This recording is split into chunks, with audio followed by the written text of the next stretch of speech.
अरे भौजी धान लगावे गाठी भरे पानी माँ चाहता लाख दुकानी माना।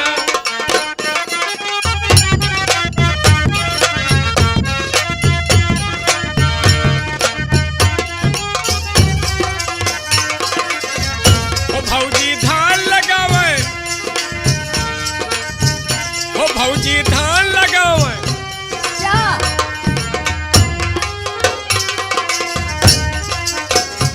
भौजी धान लगावे गाठी भारे पानी माँ चाहता लाख दुकानी माँ।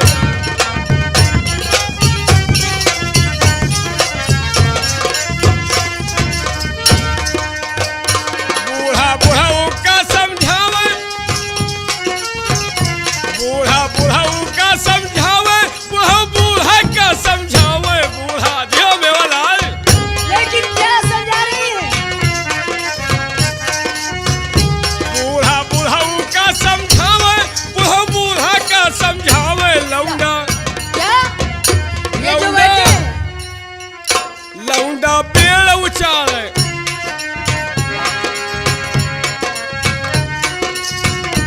लौंडा पेड़ उचारे कैसी भरी जवानी माँ चाहता लाख दुकानी माँ।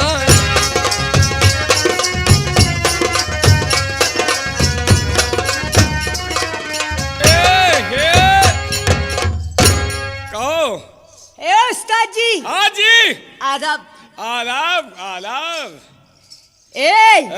क्या बात है, आज बहुत मुस्कुरा रहे हो? मुस्कुरा रहे हैं ये, लेकिन क्यों मुस्कुरा रहे हो? आज मुस्कुराते हैं आपको देखकर। देखकर? और क्या? लेकिन क्यों? अरे मेहरबान का देख के हमारा देते हैं मुस्कुरा। या मास्टर को देखकर मुस्कुरा रहे हो? अरे कमलेश मास्टर साहब जो बैठे हुए हैं, हाँ उनको भी देखकर मुस्कुरा रहे हैं। देखो भाई, हाँ होना क्या चाहिए? होना झटकेदार मारिए। हे राजा जी। राजा ना कहो। क्यों? राजा का कंटेपरा का। फिर क्या कहूँ आपको? हमका वही वह कहो। क्या? हमका कहो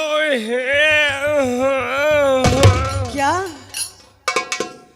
हे उस्ताद जी। हाँ क्या कहूँ? हमका कहो हे हो मोरे भैया। क्या बात है? भैया ना कहा करो। क्यों? भैया कहे टावर चला जाता है। क्या टावर चला जाता है?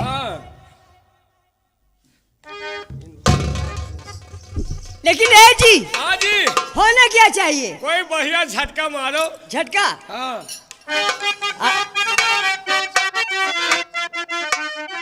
अरे हाथ में मेहंदी, हाथ में मेहंदी, सिंदूरवा। उस्ताद जी। हाँ? सच में।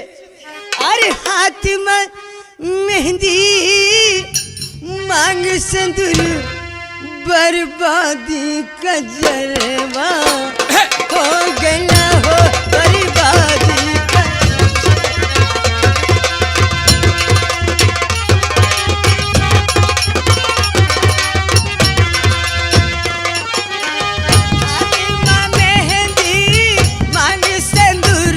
बर्बादी का जरबा हो गया हो बर्बादी।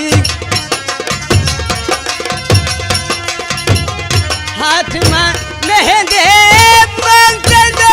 बर्बादी का जरबा हो गया। हाथ में मेहंदी मांग सिंदूर बर्बादी का जरबा हो गया।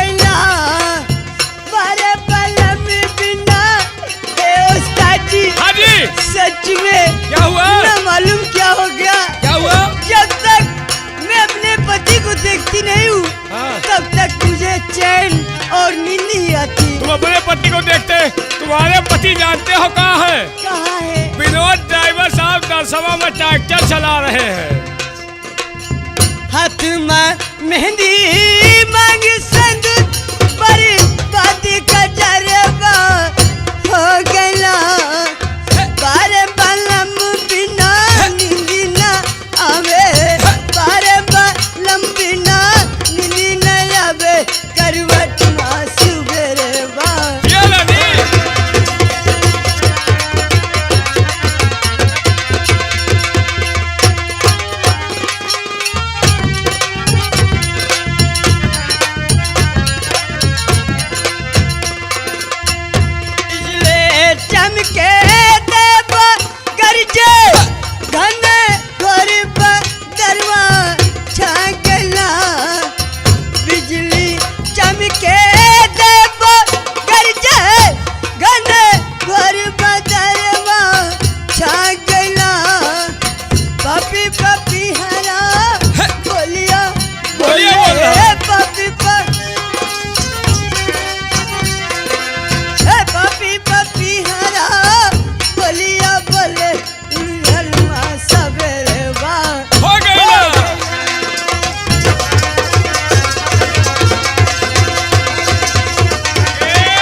बहुत घमंड है। घमंड तो अपने सामान पर सबे का होता है। क्या कहे सबको घमंड होता है। गंगा कैसेट वाले भैया को भी अपने सामान पे घमंड है। हाँ, ये बात हमको तो सही अपने है। सामान पे तुमको अपने सामान पे घमंड है। मैं जानती हूँ तुम्हें घमंड क्यों है। क्यों है? तुम्हारी लंबाई और चौड़ाई देखकर। धैर्य पलीता तो आखिर टिन्न मिन्न हो जाए। नहीं, ये तुम्हारे बस की नहीं है। क्यों नहीं बस के? मैं जानती हूँ तुम्हारी जितनी बड़ी औकात है। कितनी बड़ी औकात है बताओ। बताइए। मास्टर भी जानते हैं। मास्टर क्या कल जानते हैं? देखा है मास्टर ने। क्या देखा है? बताओ। बोलिए। मास्टर साहब, हाँ? इन भाई साहब का हाल नहीं पूछिए। मैं चचा। मास्टर साहब तुम्हारे भाई हैं? ये मास्टर कमलेश जो पेटी बजा रहे हैं तुम्हारे भाई हैं? हमारे भाई हैं। तुम्हारे भाई यही मैं हमारा उनकी समझ बहन लियो। हूँ। तुम उनकी बहन हो? हाँ। और समझ लियो मास्टर हम तुम्हारे कौन है। अगर तुम इनके भाई बने तो फिर हम तुम्हारे समझ लियो। क्या कह रहे हैं? इन भाई साहब का हाल नहीं पूछिए। अच्छा। लगातार ही दंड फैलते हैं। अच्छा। इन भाई साहब का हाल नहीं पूछिए। लगातार दंड फैलते हैं और मर्दों तो लड़ नहीं सकते, औरतों से कबड्डी खेलते हैं। क्या बहुत बेशरम आदमी हो तुम। औरतों से कबड्डी खेलते हो, मर्दों से तुम्हारी हिम्मत नहीं है लड़ने की। यानी मर्दों से तो हम जीत नहीं पाते। मर्दों से हाथ नहीं मिलाते हो और औरतों से लड़ने के लिए तैयार हो जाते हो। अच्छा। तुम्हारी शरीर बेकार है और तुम्हारी फूली फाली ने भाव भरे सब फूली है। लेकिन एक चीज जान लीजिए मास्टर, हमको मारो समझो अपने भाई को मारा। मेरे दोस्तों गंगा कैसेट वाले भाई, एक मुछ वाले ने मुछ वाले को मारा समझो अपने भाई को मारा। ये बात तो सही है। मुछ वाले ने मुछ वाले को मारा समझो अपने भाई को मारा। और मेरे दोस्तों सब लोग मिलकर इसकी मारो समझो अपनी लुगाई की मार। जी। हाँ। मुर्गी की तरह यूं ना कुड़कुड़ाइए। अच्छा। मुर्गी की तरह यूं ना कुड़कुड़ाइए और अंडे ही देना है ना। हाँ? तो दरबे में जाइए। यहाँ क्या रखा है? अंडा बहुत खास है। तो लेकिन एक चीज जान लीजिए, अंडा ही ना मिली। ये गंगा कैसेट दिल्ली है। अंडे का शौक है तो ऊंचा हार के फार्म में जाइए। अच्छा? अंडे का शौक है तो ऊंचा हार के फार्म में जाइए और पहले किसी मुर्गे से दस्तखत करवाइए। ये महफिल है, देख रहे हो? हाँ देख रहे हैं। कितने लोग बैठे हुए? देख रहे हैं। ये महफिल है, कोई अखाड़ा नहीं। हाँ? ये महफिल है, कोई अखाड़ा नहीं और किसी में किसी को कोई पछाड़ा नहीं। और बांधे जाते हैं तुम जैसे गधा, अभी उस खूंटे को गाड़ा नहीं। समझ लीजिए। ये साली हमका गधा बनाए गए। हाँ? हम मनई न हो गए, इन गधा हो गए। गधा की तो इज्जत है लेकिन तुम गधा से बदतर हो। गधा से भी बदतर। हाँ। सवेरे हमका ये गांव के धोबी उठा के आधी लाद के ले जे कपड़ा धोए, हम सीपो सीपो करब। लेकिन एक चीज जान लीजिए। हाँ बोलो। आपने गधा देखा है? हाँ देखा है। कब देखा है? कल देखा है। तो आपको मालूम भी होगा। हाँ बिल्कुल मालूम है। ये बताओ गधा के कै पैर हो थी? 4। कहाँ कहाँ? 2 आगे 2 पाछे। सरासर झूठ बोल रही हो। क्यों? गधा के 4 नहीं बल्कि 4.5 पैर होते हैं। 4.5 पैर? 2 आगे 2 पीछे, एक बीचे में स्टोपनी होती है। लेकिन एक चीज जान लिए, गधा बांधा नहीं जाता, फिर गधा छांदा जाता है। अच्छा। छान दिन जाते उलरा कर जाते। और बांधा कौन जाता है मैं बताऊंगा। कौन जाता है? अली के अखाड़े का मैं हूँ खिलाड़ी। अली के अखाड़े का मैं हूँ खिलाड़ी, लगा दूंगा तेरे अगाड़ी पछाड़ी। और बांधी जाती है तुम जैसे मुर्रा भैंसे, देख कुछ खूंटे को मैंने पीछे गाल जी। अगर सैरो सैरी जो भी करना है तो उठा लो हाथ में तेगा, न रखो मियान के अंदर। उठा लो हाथ में तेगा, न रखो मियान के अंदर। और शेखागिरी सिखाऊंगी तुम्हें मैदान के अंदर। और रति भर छेड़ोगे मेरे इस्लाम के अंदर तो ये कलाई तक घुसेड़ दूंगी तुम्हारे दंदाल के अंदर। लेकिन एक चीज जान लीजिए, कलाई तक घुसेड़ दे हम हुचुर हुचुर करब पूरा। लेकिन एक चीज जान लीजिए। हाँ। गर्मी ज्यादा पड़ रही है, चलो चमन की सैर कराए, तुम्हें चमन की हवा खिलाए। नहीं जाऊंगी। चलिए चमन की सैर कराए, तुम्हें चमन की हवा खिलाए।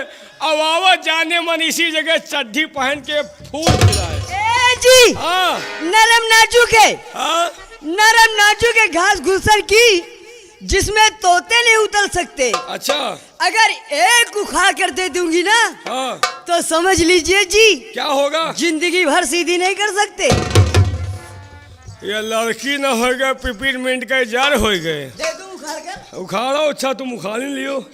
उखाड़ के दे रहे, हम जिंदगी भर सौ नहीं कर पाएंगे। सीधी नहीं कर सकते। बहुत इतना बड़ा तुमको घमंड है। बहुत बड़ा घमंड है। लेकिन एक चीज जान लीजिए, क्या? तुमको घमंड अपने इस गुल्लू गुलाब पर। हाँ। बहुत बड़ा घमंड कर रही हो। और क्या? तुमको घमंड है अपने इस गुल्लू गुलाब पर, तो हमको भी घमंड है अपने इस कल्लू नवाब पर। लेकिन ये जी, हाँ, इस महफिल से पूछिए, हाँ, हमारे चचा से पूछ लीजिए। क्या पूछे? इस महफिल से पूछिए, मेरे गाल जैसे चने के दाल है। अच्छा, मेरे गाल जैसे चने की दाल है, और सच कहती हूँ, हाँ, जैसे तुम्हारे मोछे बाल वैसे हमारे, समझ लो। एकदम नीचे गिरा डिश। अरे भाई हो, हमार जैसे मोछा बाल वैसे तोहरे हुआ क्या? ओ माय गॉड यार, ये तो दिमाग खराब कर दिया। हे, कभी हमसे और कभी गैरों से सीना आई है। हाँ। कभी हमसे कभी गैरों से सीना आई है, और ये सब लोग जानते हैं कि तू पक्की हार जाई है। हे जी, हाँ जी, एक बात बताऊं? बोलिए। कसम से कहना है? आज तुम्हारा मुझ बहुत जम रहा है मुझे। मोछा जमता है? हाँ। कहना क्या है? लेकिन तुम्हारे मुझ की तारीफ कर दूं? कर दो। समय बहुत कम इसलिए। क्या कहना है? अरे लाखों में एक सूरतिया। लाखों में एक सूरतिया? क्यों नहीं? किसकी? अरे लाखों में एक सूरतिया। जियो जियो गंगा माली। में अभी मैं हूँ उठान पे, लाखों में एक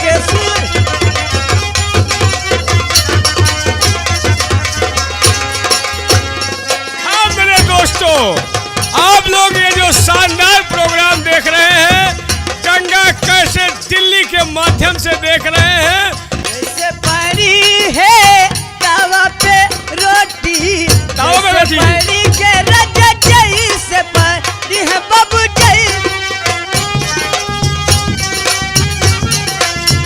जैसे पानी है तावा पे रोटी, वैसे पड़ी है मोरी छतिया। हाय दिया हे उस्ताद जी, अलग है हमारा तुम्हारा। वैसे पड़े हैं मोरी छतिया बला मिया।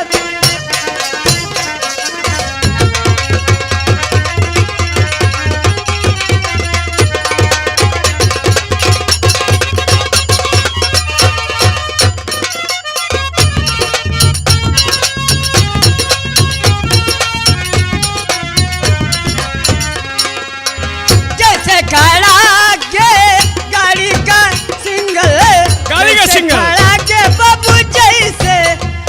गाड़ी का सिंगल खड़ा है, और हमारा भी सिंगल खड़ा होने वाला है। जैसे खड़ा के गाड़ी का सिंगल, वैसे खड़ी है मोरी छतिया। जियो रानी, ये मर गई राजा। वैसे खड़े है मोरी छतिया भला मिया।